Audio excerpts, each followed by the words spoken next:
You were disappointed with Reform's vote share in the Makerfield by-election. What makes you think you can do better here? Well, Makerfield, we got 16,000 votes. I'd hoped for a few more, but we were never going to win that by-election, looking back on it, because there was a tidal wave of support for getting rid of Keir Starmer. Ironically, we'd won seats in the Wigan area on May the 7th, saying vote Reform, get Starmer out, but now it was vote Burnham and get Starmer out. So that was a pretty unusual, freakish by-election. Look, I think we have a candidate who is eminently qualified to do this job, and I'm confident that he can win. Rupert Lowe's Grey Yarmouth First Party won all 9 seats it stood for in the Norfolk County Council elections last month. His Restore Britain Party has a candidate in this PCC contest. What's your pitch to people considering voting for the Restore Britain candidate this time around?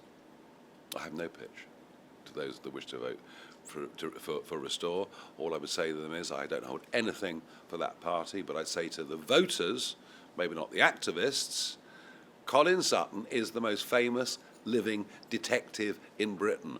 Big cases like the Dowler case and much else. And you know what?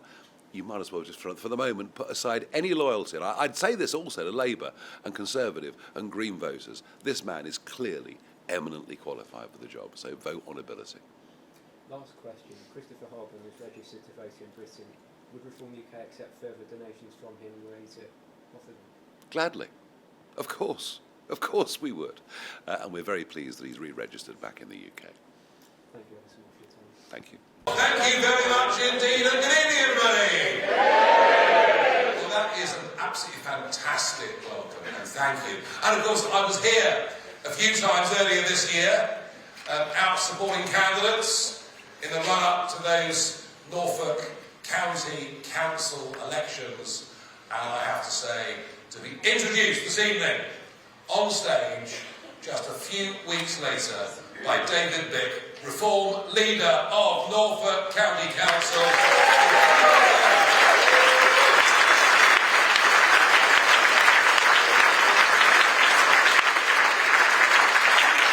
And we're off to a pretty good start. The Chief Executive's gone, great shame I'm sure. There are 1 or 2 council staff who are busy wearing their pride badges, who apparently are considering resigning. How about that? Oh dear. I do that. This isn't being recorded. We're off to a good start, and I'm very, very proud of the work we've done. And of course, we won here, we won in Suffolk, we won in Essex, and these parts of England have been Conservative forever. But now, they're Reform. Now they're Reform. Well, the overriding national message, of course, was vote Reform and get, anyone remember it? Vote Reform and? It was inevitable from the early hours of the 8th of May that what we've done, especially in the north of England, especially in Sunderland, especially in Wakefield, St Helens, and down into the West Midlands as well, our result on that day guaranteed that this useless, inept Prime Minister could not survive. And of course it was Mr Burnham in Makerfield that dealt the final blow. And there was an irony, because we'd been saying a few weeks before vote Reform and get Starmer out, and suddenly it was vote Burnham and get Starmer out, which is why he won the by-election as handsomely as he did. Another thought on it that I had over the last few weeks was that when Boris Johnson was Mayor of London, remember, he was incredibly popular, wasn't he? Because we had the Olympics and he could cut ribbons and meet celebrities and ruffle his hair, and he was enormously popular. And yet, by the time he became Prime Minister and afterwards, he became rapidly very unpopular. And the same goes for Mr Burnham, who appears to be very popular, as the long-term mayor of Greater Manchester, and that's because mayors are predominantly a civic role as opposed to a political role making tough decisions. So there's no question that Burnham is going to be our Prime Minister. There is no question that he is going to replace Keir Starmer. And today we've got the first indications of what a Burnham premiership may be all about. Devolution. I bet that's top of your agenda, sir, isn't it, every evening when you get home? You say, of all the problems we face as a country, there's one easy solution. More devolution. Well, amidst all of the vague, chummy waffle that we heard today, devolution does not guarantee better results. Just think about it.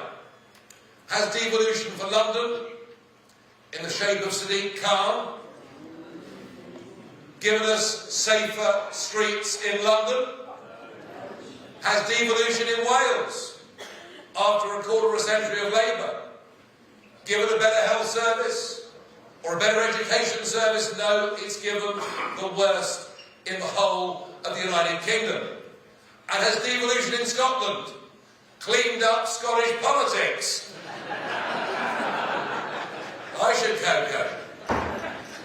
So there is no guarantee whatsoever that devolution of itself will solve anything. And frankly, to have spent so much of this first big speech talking about it is deflecting from the real issues. And devolved mayors with tax-raising powers will only mean one thing: an increased tax burden across the country. Now, arguably, the right local mayor with the right priorities might do some good. But devolution will not deal with some of the absolutely fundamental problems, frankly, almost existential problems, that our country faces. It won't deal with any of them. And there was one thing, and Burnham spoke without notes today, which is impressive, because poor old Starmer.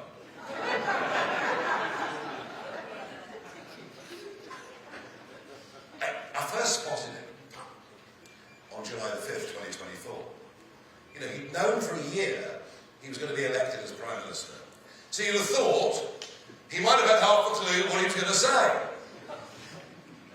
And he stood there in Trafalgar Square, 11 o'clock in the morning, giving his victory speech, and in 9 minutes, he looked down at his notes 158 times. I compared him to a pigeon in Trafalgar Square. You know. The resignation speech was shorter, but even then he looked at his notes 150 times. Now, Burnham can speak without notes, which actually is quite a refreshing change. But it was one thing he forgot to mention today. I can't hear you. He couldn't hear you either, so he forgot it. He did not mention it. Is devolution going to stop the boats crossing the English Channel?